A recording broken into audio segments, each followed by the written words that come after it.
So, okay guys, good morning. So, in last lecture we were discussing about electronics. अब तक हमने जो 3-4 lecture पढ़े हैं उनमें मैंने इलेक्ट्रॉनिक्स का बेसिक आइडिया डेवलप कराया था कि इलेक्ट्रॉनिक्स में करंट, वोल्टेज और चार्ज, इन चीज़ों को किस तरीके से हम लोग समझते हैं। वोल्टेज का क्या मीनिंग होता है, करंट का क्या मीनिंग होता है और चार्ज किस वे में वर्क करता है। ये सारी छोटी छोटी चीज़ें पढ़ी थी ताकि हम लोगों को बड़े सर्किट पढ़ने में कोई प्रॉब्लम ना हो। अभी हम लोग जो स्टार्ट करेंगे राजस्थान यूनिवर्सिटी के अकॉर्डिंग, जो आपका सिलेबस है, जो पैटर्न है एग्ज़ाम में, वो किस वे में है, कितने कैसे चैप्टर्स है, के यूनिट का डिवाइडेशन है, उन सब चीज़ों के बारे में डिस्कस करेंगे और उसके बाद में हम लोग पहला चैप्टर स्टार्ट करेंगे। ठीक है। So welcome to Foma educational hub और my name is Banwari Kumawat. और ये जो इंट्रोडक्शन वाला पार्ट है ये पहले किसी को नहीं पता, पहली बार जो ये वीडियो देख रहा है पहले जाके देख ले उसको। ठीक है। तो हम लोग इलेक्ट्रॉनिक्स से स्टार्ट कर रहे हैं। तो हमारा जो यूनिट का डिवाइडेशन है, सबको पता है कि जैसे फर्स्ट ईयर और सेकंड ईयर में अपने 4 यूनिट हुआ करते थे एक पेपर में, उसी तरीके से इलेक्ट्रॉनिक्स के पेपर में भी अपने क्या है 4 यूनिट है। वो 4 यूनिट में हम लोग क्या क्या पढ़ने वाले हैं उसके बारे में हम लोग डिस्कस करते हैं। तो जो पहली यूनिट है आपकी, उस पहली यूनिट में हम लोग बात करेंगे सर्किट एनालिसिस और पीएन जंक्शन डायोड की। ये इंग्लिश मीडियम वालों के लिए लेक्चर है, हिंदी मीडियम वालों के लिए मैंने सेपरेट लेक्चर बना रखा है, तो कोई यूट्यूब पे देख रहा है तो उनके लिए ये इन्फॉर्मेशन है। तो पहली यूनिट में हम लोग क्या बात करेंगे, सर्किट एनालिसिस की बात करेंगे कि कोई भी अपना सर्किट है उसमें बैटरी किस तरीके से लगाऊं तो कौन सी जगह पर कितना करंट होगा, या वोल्टेज कैलकुलेट करने के लिए मैं क्या क्या थ्योरम्स, क्या क्या रूल्स अप्लाई कर सकता हूँ। तो उन सब को कैलकुलेट करने के लिए कि कोई बड़ा सर्किट है उसमें कहीं पे करंट कैलकुलेट करना है, कहीं पे वोल्टेज कैलकुलेट करना है, तो वो कैलकुलेट करने के लिए अपने पास में कुछ लॉज होने चाहिए, कुछ नियम पता होने चाहिए। तो वो लॉ पता है अपने को, वो किरचॉफ लॉ पढ़ते हैं हम लोग। तो 2 किरचॉफ लॉ है। वो लॉ पढ़ने के बाद में हमारे पास में इस चैप्टर के अंदर बहुत सारे थ्योरम्स हैं कि एक पर्टिकुलर थ्योरम जैसे सुपरपोजिशन थ्योरम है या थेवेनिन थ्योरम है या नॉर्टन थ्योरम है, इस तरीके से और बहुत सारी थ्योरम्स हैं। उन सब थ्योरम्स को पढ़ेंगे एग्जाम में। उन थ्योरम्स में से एक थ्योरम 100% आती है आपके।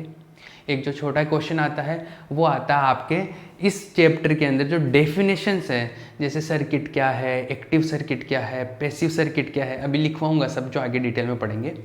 तो इन सब चीज़ों के बारे में छोटे क्वेश्चन आते हैं। तो पहले हम लोग इस चैप्टर में डेफिनेशंस पढ़ेंगे, फिर उन थ्योरम्स को और उन लॉज को डिस्कस करेंगे। क्लियर है।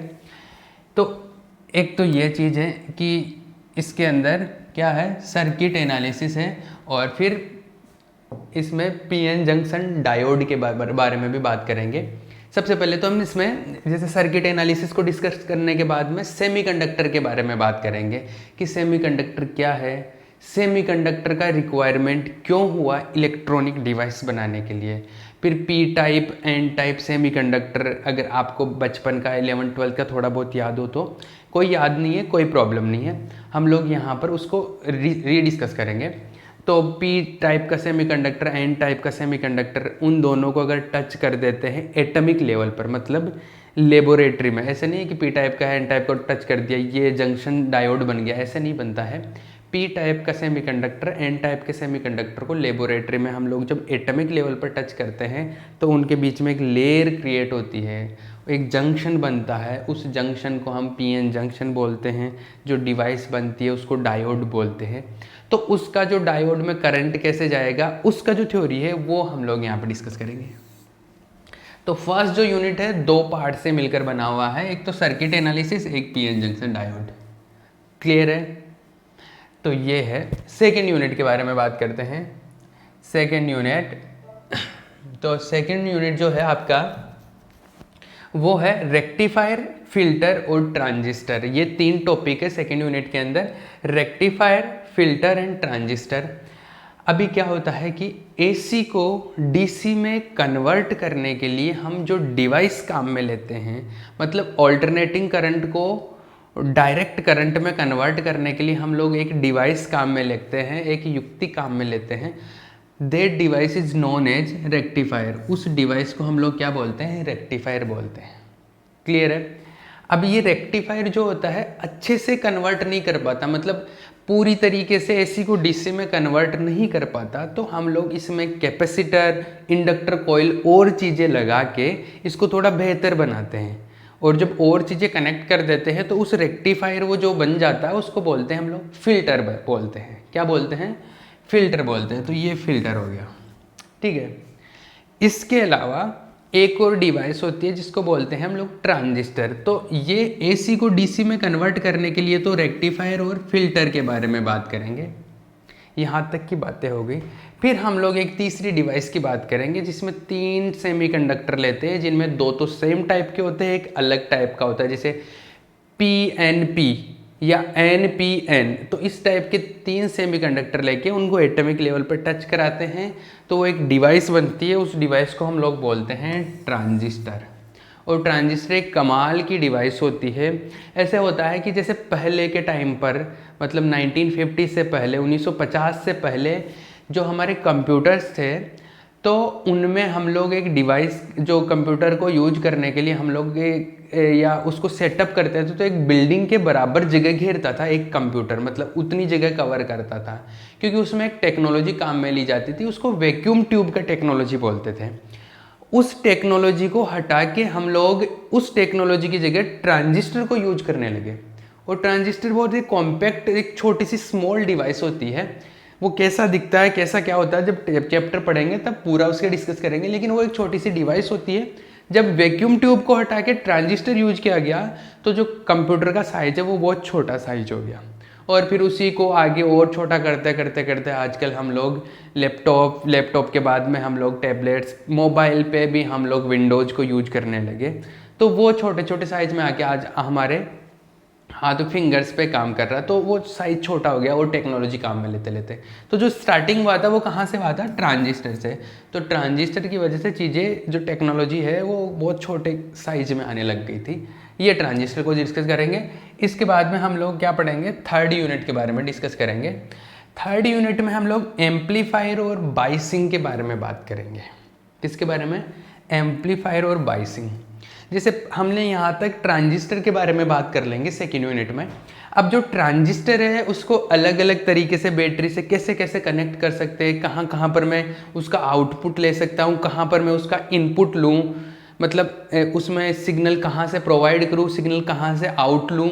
तो ये सारी चीज़ों को अलग अलग तरीके से कनेक्ट कर सकते हैं। हाँ, बहुत सारे तरीके होते हैं, उनमें कुछ पर्टिकुलर तरीके हैं, उन तरीकों को बोलते हैं, या इस तरीके से सेटअप करने को बोलते हैं बाइसिंग।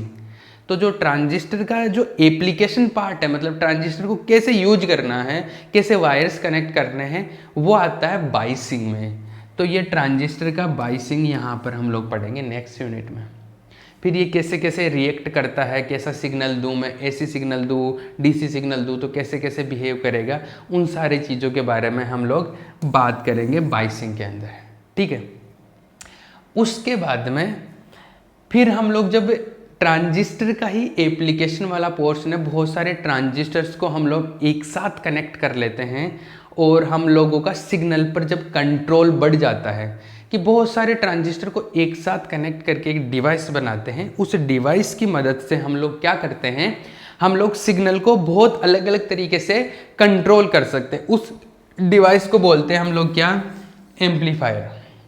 उसको बोलते हैं क्या? एम्पलीफायर। जो डीजे वाला जो आता है ना आपके, उसके पास एक बड़ा सा मशीन होता है, उसकी हेल्प से वो क्या गाने चेंज करता रहता है, गाने की बीट चेंज करता रहता है, उसकी फ्रीक्वेंसी चेंज करता रहता है, उसको मॉड्यूलेट क्या बोलते हैं उसको, उसका वॉल्यूम चेंज करता रहता है। ये जो चीज़ें हैं वो कहाँ से, कौन सी मशीन से चेंज होता है? वो एम्पलीफायर की हेल्प से चेंज होता है।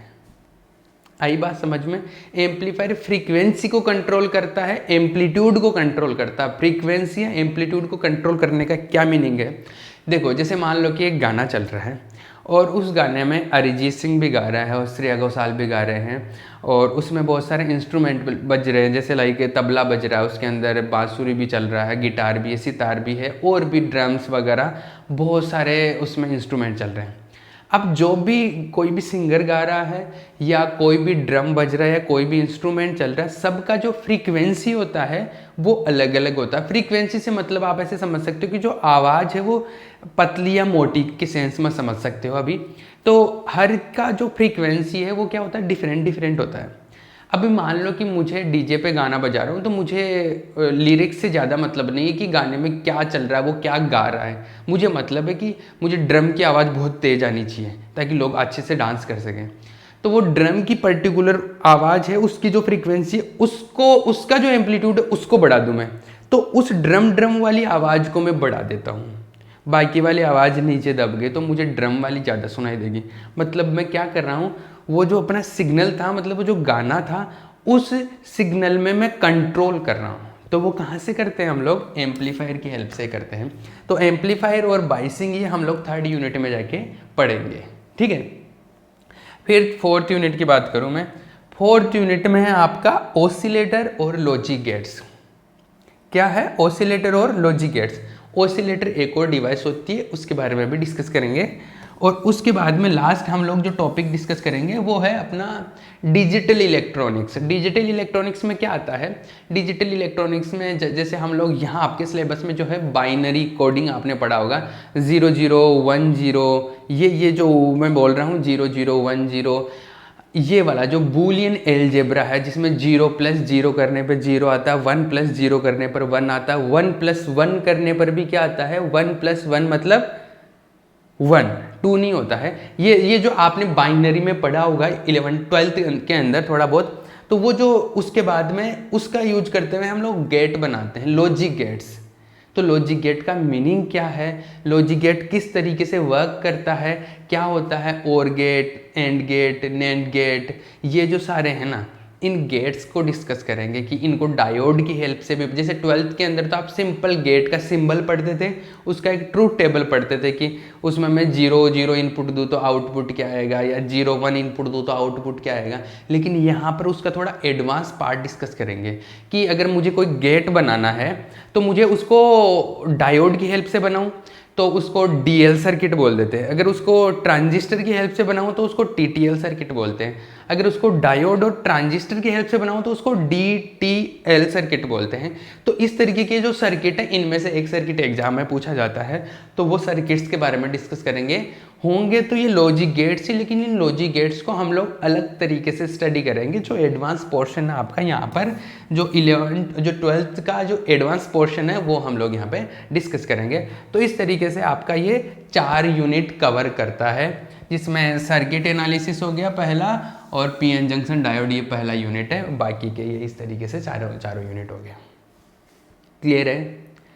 अभी हम लोग जो स्टार्ट करेंगे, हम लोग स्टार्ट करेंगे पहला यूनिट, जिसमें हम लोग सर्किट एनालिसिस को डिस्कस करेंगे पहले, और फिर इसमें जो सारे थ्योरम्स, सारे डेफिनेशंस, उनको डिस्कस करने के बाद में हम लोग पीएन जंक्शन डायोड की तरफ मूव करेंगे।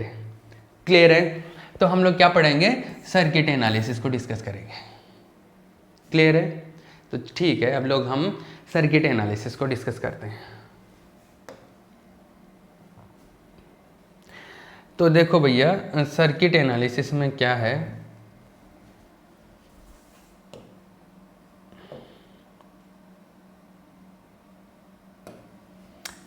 सर्किट एनालिसिस, सर्किट को किस तरीके से स्टडी करेंगे, उसके डेफिनेशंस क्या क्या है, उन सब चीज़ों के, उन सारी चीज़ों के बारे में हम लोग डिस्कशन करेंगे।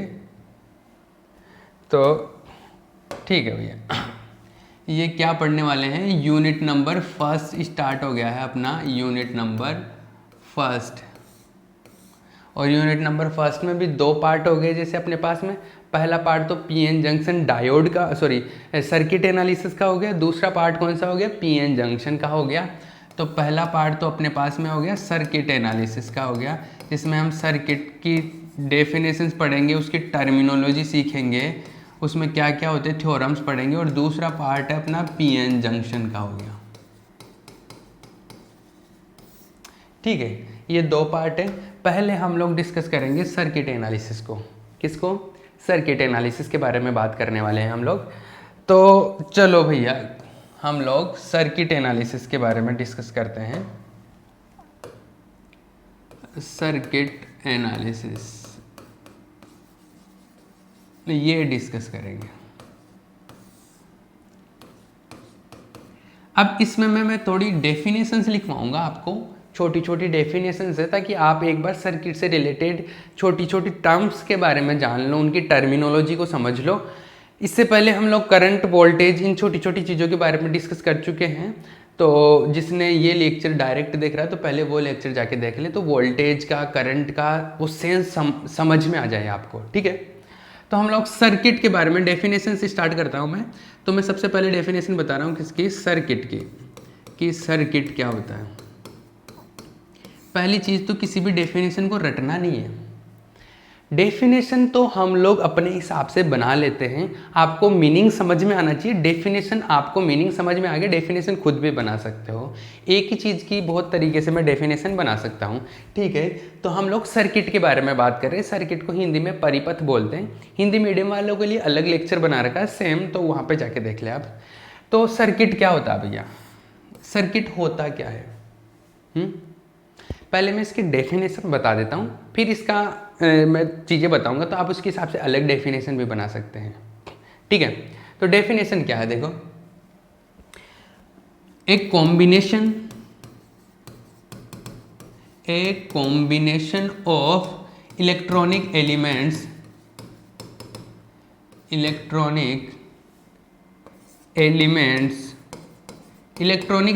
क्या होते हैं? इलेक्ट्रॉनिक एलिमेंट्स रेसिस्टेंस, कैपेसिटर, या जो भी आप डिवाइस, जैसे पंखा है, लाइट है, बल्ब है, कुछ भी जो एक्सेट्रा, ये सारी चीज़ें हैं ना, ये सब। तो मतलब मैं एक दो एग्जांपल लिख देता हूँ इसके, जैसे रेसिस्टेंस हो गया या कैपेसिटर हो गया, एक्सेट्रा, ठीक है। तो एक combination of electronic elements with the help of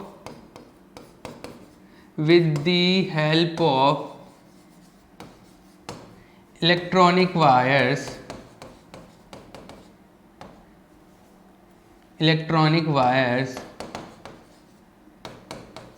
is known as electronic circuit और सर्किट। ये इसका डेफिनेशन हो गया। क्या है? A combination of electronic elements with the help of electronic wires is known as a circuit. अभी जो मैंने ये बोला, इसका मैं मीनिंग समझाता हूँ क्या है। हम ये बोल रहे हैं कि जो इलेक्ट्रॉनिक एलिमेंट्स है, उनको अगर आप वायर्स के थ्रू कनेक्ट कर देते हो, तो आपका जो कॉम्बिनेशन, जो स्ट्रक्चर बनता है, उसको हम लोग क्या बोलते हैं? सर्किट बोलते हैं। इलेक्ट्रॉनिक एलिमेंट क्या होता है? इलेक्ट्रॉनिक एलिमेंट कुछ भी, जैसे रेसिस्टेंस हो गया, बल्ब हो गया, वायर्स, या मैं बोलूँ कि पंखा हो गया, कैपेसिटर हो गया, इंडक्टर कॉइल हो गया, डायोड हो गया, ट्रांजिस्टर हो गया, एम्पलीफायर हो गया, ऑसिलेटर हो गया, कोई भी डिवाइस, इनको या इनमें से किसी भी को भी आप वायर्स के थ्रू कनेक्ट कर देते हो, तो ये क्या बन जाता है? एक जो स्ट्रक्चर बनता है, ये जो कॉम्बिनेशन बनता है, उसको हम लोग क्या बोलते हैं? सर्किट बोलते हैं, इलेक्ट्रॉनिक सर्किट। तो क्या है, जैसे हम लोग डायग्राम्स बनाते हैं, इसके जो सर्किट बना लेते हैं हम लोग। एग्जांपल्स बताता हूँ। जैसे मान लो कि एक ये रेसिस्टेंस है, एक ये दूसरा रेसिस्टेंस है, इनको ये लो कनेक्ट कर दिया, ये क्या बन गया? Electronic circuit. That's simple. ये इलेक्ट्रॉनिक सर्किट बन गया। एक रेसिस्टेंस मैंने जैसे इसको R1 बोल दूँ, इसको R2 बोल दूँ, ये क्या बन गया? इलेक्ट्रॉनिक सर्किट बन गया। मतलब आप किसी भी तरीके से, जैसे मान लो ये ऐसे डायोड को लिखते हैं, ऐसे ये डायोड है, इसको मैंने रेसिस्टेंस लगा दिया, ये लो, ये क्या बन गया? सर्किट बन गया। ऐसा ही नहीं, कोई भी जो आप बना सकते हो ना, जरूरी नहीं कि मैं रेसिस्टेंस लगाऊं, ये लो, ये भी क्या है? सर्किट है। ये दूसरा बना देता हूँ मैं, जैसे एक बैटरी ली मैंने, ये एक रेसिस्टेंस लिया, ये लो मैंने एक डायोड ले लिया, ये लो, ये सर्किट बनी। किसी में बैटरी लगी हुई है या नहीं लगी हुई है, कोई फर्क नहीं पड़ता। करंट फ्लो हो रहा है कि नहीं हो रहा, कोई फर्क नहीं पड़ता। आप जो भी बना रहे हो ना, दैट इज इलेक्ट्रॉनिक सर्किट। ये सब क्या है? इलेक्ट्रॉनिक सर्किट है। समझ में आ रहा है ना? कुछ भी बना लो। लास्ट एक और बना देता हूं मैं। जैसे एक ये लो, एक ये बैटरी ली मैंने, ये पॉजिटिव प्लेट है, नेगेटिव प्लेट हो गया, ये रेजिस्टेंस हो गया, ये लो मैंने ये कनेक्ट कर दिया, ये कनेक्ट कर दिया यहाँ पे, ये क्या है, सर्किट है। तो ये सारे जो भी मैंने बताया ये क्या है, सर्किट्स है। तो सर्किट क्या हुआ, जब भी इलेक्ट्रॉनिक एलिमेंट्स को हम वायर्स के थ्रू कनेक्ट कर देते हैं तो that structure is known as circuit. Simple, clear, ठीक है। यहाँ तक की बातें हो गई, सर्किट के बारे में बात हो गई। तो इसका कोई डेफिनेशन, पर्टिकुलर डेफिनेशन नहीं है कि जैसे मैंने ये जो लिखवाया है यही लिखो आप, इसको अलग तरीके से भी लिख सकते हो आप, और भी कुछ अलग सेंस में। जैसे आप ऐसे लिख सकते हो, a structure created with the help of electronic wires and electronic elements is known as electronic circuit, ऐसे भी बोल सकते हो।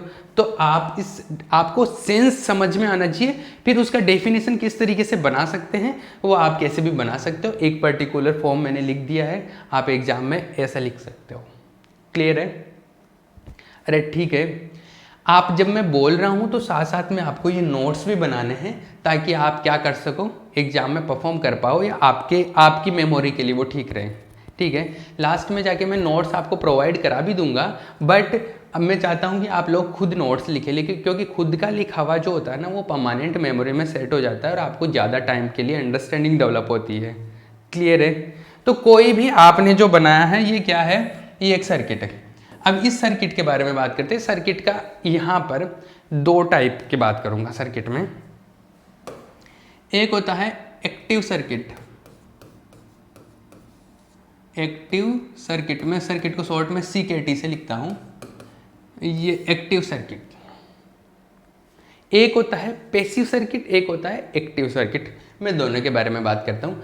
छोटी छोटी डेफिनेशंस पूछ लेता है कई बार एग्जाम में, छोटे क्वेश्चंस भी आते हैं ना उनमें। तो मैं एक्टिव सर्किट के बारे में बात कर रहा हूँ। एक्टिव सर्किट क्या होता है? एक्टिव सर्किट वो होता है जिस सर्किट के अंदर कोई एनर्जी सोर्स लगा हुआ हो। एनर्जी सोर्स का मतलब जैसे आप ये समझ लो कि बैटरी लगी हुई हो। तो एनर्जी सोर्स वैसे तो दो टाइप के होते हैं, एक तो वोल्टेज सोर्स बोलते हैं, करंट सोर्स बोलते हैं। ये वोल्टेज सोर्स और करंट सोर्स क्या होता है मैं नेक्स्ट लेक्चर में बताऊंगा ये चीज़ें, लेकिन पहले आप ये चीज़ समझ लो कि एनर्जी सोर्स का मतलब हो गया या तो वोल्टेज सोर्स या क्या होता है करंट सोर्स। तो अगर किसी सर्किट में वोल्टेज सोर्स या करंट सोर्स दोनों ही नहीं लगे हो तो उसको बोलते हैं पैसिव सर्किट, और दोनों में से या कोई भी एक लगा हुआ हो तो उसको क्या बोलते हैं, एक्टिव सर्किट। क्लियर है? तो एक्टिव सर्किट क्या सर्किट हुआ, कौन सा सर्किट हुआ? A circuit in which at least one energy source is present, that circuit is known as active circuit. So मैं ऐसे बोल सकता हूं, if at least one energy source, और एनर्जी सोर्स का मतलब क्या होता है, करंट सोर्स या वोल्टेज सोर्स, करंट या वोल्टेज सोर्स की बात कर रहा हूं। तो if at least one energy source is present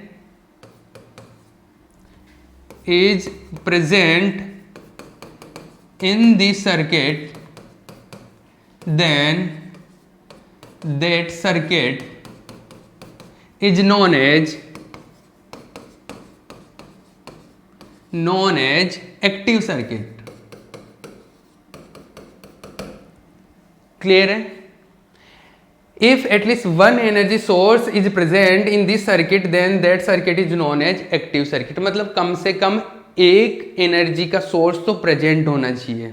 अगर एक भी सोर्स प्रेजेंट नहीं है तो उसको हम लोग क्या बोलेंगे, पैसिव सर्किट बोलेंगे। जैसे इसका पहले एक्टिव सर्किट का एग्जांपल बता देता हूं मैं। एक्टिव सर्किट के एग्जांपल्स को डिस्कस करते हैं हम लोग। एक्टिव सर्किट के एग्जांपल, जैसे मैंने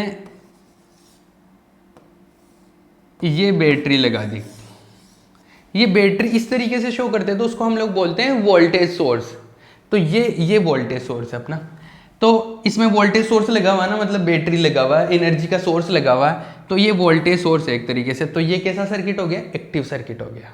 क्लियर है? दूसरा एक एनर्जी सोर्स जो होता है करंट सोर्स जिसको बोलते हैं, उसको इस तरीके से शो करते हैं। जैसे मान लो कि मैंने ये ऐसे लगा रखा, ये जो है इसको करंट सोर्स बोलते हैं, इसको क्या बोलते हैं, वोल्टेज सोर्स बोलते हैं। तो या तो वोल्टेज सोर्स लगा हो या ये करंट सोर्स लगा हो या दोनों ही लगे हो, मतलब कम से कम एक चीज़ तो लगी हुई होनी चाहिए, तो उसको हम लोग क्या बोलेंगे, एक्टिव सर्किट। तो ये भी एक्टिव सर्किट का एग्जाम्पल हो गया, एक एग्जाम्पल ये हो गया। इसमें ये कैसा है, ये करंट सोर्स है, ये करंट सोर्स है एनर्जी का, और ये इसको क्या बोलते हैं, इसको वोल्टेज सोर्स बोलते हैं। ठीक है, और भी एग्जाम्पल्स बता दूं, मैं बहुत सारे एग्जाम्पल्स करवाता रहूँगा ये ऐसे, ताकि आप एग्जाम में ज़रूरी नहीं कि सारे एग्जाम्पल लिखो, एक आधा जो भी आपको दिमाग में रहे वो लिख सकते हो, सारे एग्जाम्पल लिखने की ज़रूरत नहीं है एग्जाम में। ये अभी आपके अंडरस्टैंडिंग के लिए बता रहा हूँ। जैसे एक ये मान लो एक बैटरी मैंने यहाँ लगा दी, एक बैटरी मैंने ये लो यहाँ पे लगा दी, ये मान लो 10 वोल्ट की बैटरी है, ये 5 वोल्ट की बैटरी है, ये R1 है, ये R2 है। ये भी कैसा है, एक्टिव सर्किट है, क्योंकि बैटरी लगी हुई है ना, मतलब एनर्जी का सोर्स लगा हुआ है, वो करंट सोर्स भी हो सकता है, वोल्टेज सोर्स भी हो सकता है। ये क्या हो गया, एक्टिव सर्किट हो गया। दूसरे की बात करता हूँ, अभी हम लोग पैसिव सर्किट की बात करते हैं। किसकी, पैसिव सर्किट की। टाइम कितना बचा अभी अपने पास में, चलो अभी टाइम है, ये पैसिव सर्किट की बात करते हैं हम लोग। पैसिव सर्किट, एक्टिव सर्किट हो गया, पैसिव सर्किट। तो एक्टिव सर्किट का मतलब तो ये था कि उसमें एनर्जी सोर्स होना चाहिए। अगर एनर्जी सोर्स नहीं है तो उसको हम लोग क्या बोलते हैं, पैसिव सर्किट। तो a circuit in which energy source is absent और energy source is not present, that circuit is known as passive circuit. तो a circuit in which energy source, साथ साथ आप लिख सकते हो, a circuit in which energy source is not present,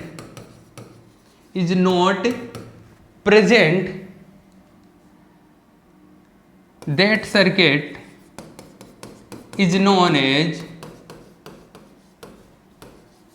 passive circuit, passive circuit. Clear है, अरे definition चमक रहा है ना, समझ में आ रहा है।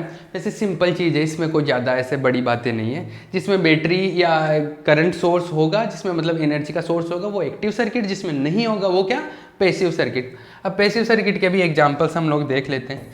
मतलब आपको ना तो बैटरी लगानी है, ना करंट सोर्स लगाना है, ना तो वोल्टेज सोर्स लगाना है, ना करंट सोर्स लगाना, तो जो भी सर्किट बने वो क्या होगा, पैसिव सर्किट। जैसे कैसा, अगर मैं ऐसा बना दूं, जैसे ये रेसिस्टेंस लगा दिया, एक येलो डायोड लगा दिया, ये दूसरा रेसिस्टेंस लगा दिया, येलो, ये बन गया। कहीं पे बैटरी लगाई मैंने, नहीं। करंट सोर्स लगाया, नहीं। ना तो वोल्टेज सोर्स लगाया, ना करंट का सोर्स लगाया, तो ये जो सर्किट बना इसमें एनर्जी का कोई सोर्स नहीं लगा हुआ, तो this circuit is known as passive circuit. तो this circuit is passive circuit. जो हिंदी मीडियम का कोई बंदा इसको देख रहा है इस लेक्चर को, वो ये ध्यान दे ले कि हिंदी मीडियम के लिए अलग लेक्चर बनाया हुए हैं। ये इंग्लिश मीडियम के लिए जो तो मैं टर्मिनोलॉजी जो काम में लूँगा वो इंग्लिश मीडियम के अकॉर्डिंग काम में लूँगा, और जो बोर्ड पे लिखूँगा वो सब कुछ इंग्लिश में लिखा जाएगा, ठीक है। हिंदी मीडियम के लिए सेपरेट वीडियोज़ है। ये जो है इसमें देखो बैटरी लगी हुई है ना, तो बैटरी लगी हुई है, इसका मतलब ये पैसिव सर्किट नहीं है, कैसा है, एक्टिव सर्किट है। तो ये एग्जाम्पल मुझे यहाँ पर नहीं लिखना, मतलब या मैं बैटरी हटा दूँ इसको, तो चलो बैटरी हटा दी मैंने, मैं यहाँ से इसको डायरेक्ट कनेक्ट कर देता हूँ, ये क्या है, मेरा पैसिव सर्किट है। तो एक्टिव और पैसिव सर्किट किसके बेस पे हम लोग डिसाइड करते हैं, एनर्जी सोर्स के बेस पे, मतलब वोल्टेज सोर्स या करंट सोर्स के बारे में बात करते हैं। जैसे मैंने बताया था, ये सारी ये दो चीज़ें कंप्लीट हो गई अपनी। क्या, एक्टिव सर्किट क्या होता है, एक्टिव सर्किट क्या होता है, और पैसिव सर्किट क्या होता है, इसका जो थ्योरी था वो अभी तक क्लियर हो गया। नेक्स्ट लेक्चर में हम लोग इसी को आगे डिस्कस करेंगे कि सर्किट से रिलेटेड और डेफिनेशन, छोटी छोटी चीज़ों के बारे में हम लोग पढ़ेंगे। क्लियर है, अरे क्लियर है ना, ठीक है भैया, आगे इसको हम लोग कंटिन्यू करेंगे।